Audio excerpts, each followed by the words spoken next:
Pagdating problema, una manalangin ka.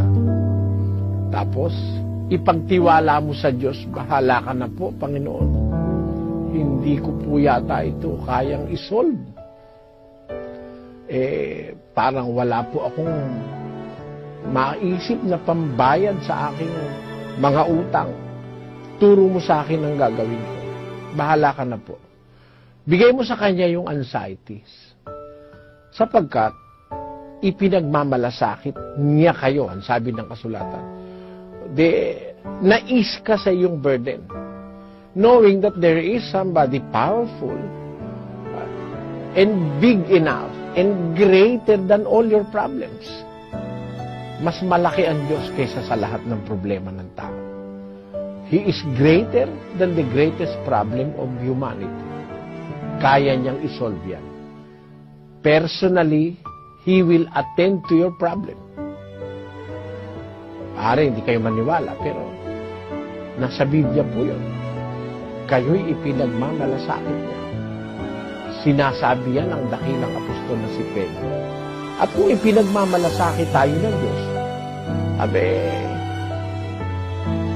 alam nyo, yun lang ikaw tatawid sa karsada Minsan meron kang hindi nakikita Meron palang biglang dumarating na sasakyan na parang hindi mo napansin pero kung mo ipinagmamalasakit ka ng Diyos, bago ka umalis ng bahay, nanalangin ka naman, nag-pray ka, hindi mo nakikita yung sasakyan, ikaw ang nakita ng sasakyan, nakapag-preno siya. Ginising ng Diyos yung nagmamaneho dahil.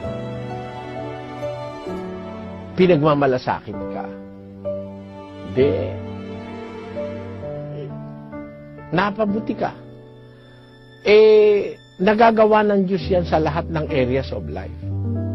Lalo na sa trabaho. Alam nyo kasi ang trabaho, yan gawain ng taong gustong mabuhay ng marangal Yang magtrabaho. Kaya nakikita ng Diyos yung mga taong devoted sa pagtatrabaho para sa pamilya. Alam ng Diyos pag iningatan ka niya, tinulungan na rin niya yung pamilya mo. Kung mahal ka ng Diyos, mahal niya rin yung pamilya mo. Ipinagmamalasakit ka, ipinagmamalasakit din yung pamilya mo. Ano bang problema ang malaki na hindi kaya kang tulungan ng Diyos? Yun ang punto ron, mga kapatid. Kaya, kung tayo lang sasangguni sa Biblia, maiis tayo magiginhawahan tayo dun sa ating burden. Halimbawa, meron kang kasama sa trabaho, chismoso, inggitero, intrigero, intrigera, pakialamera. Manalangin ka sa Diyos, sana po buksan mo isip nitong aking kasama sa trabaho. Tapos bahala na ang Diyos, siya na, huwag kang gaganti kung ano man ang ginawa sa iyong masama. Paubayan mo sa Diyos. Panalangin mo pa siya.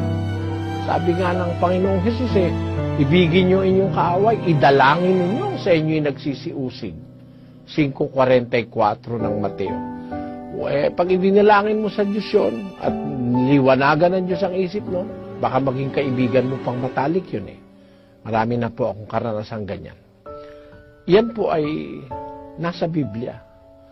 At naniniwala akong ang salita ng Diyos ay makapangyarihan sa sasampalataya at maniniwala dito. Walang problemang napakabigat at walang suliraning napakabigat para sa isang sumasampalataya sa Diyos.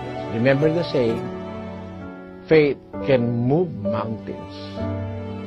Kahit na bugabundok na kung ano-ano salimuot sa buhay, yan po sa pananampalataya natin sa Diyos ay masosolve ang mga problema na yan.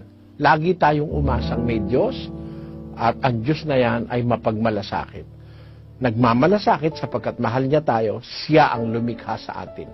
Lalo na kung tayo sumasampalataya sa Kanya, kinikilala niya tayong Kanyang mga anak, hindi siya magkukulang ng pagmamalasakit at ng pagtulong. Sabi niya, hindi ko kayo pababayaan.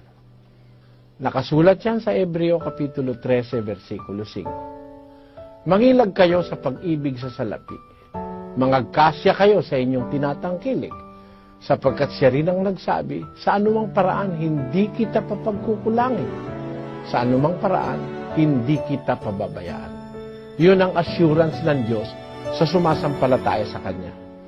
Hindi kita pagkukulangin, hindi kita pababayaan. Pag ang Diyos ang nagsabi, hindi Kanya pababayaan, sigurado yun dahil hindi naman nagsisinungaling ang Diyos at ang Diyos ay hindi maaaring magsinungaling. Hanggang dito, maraming salamat sa iyo.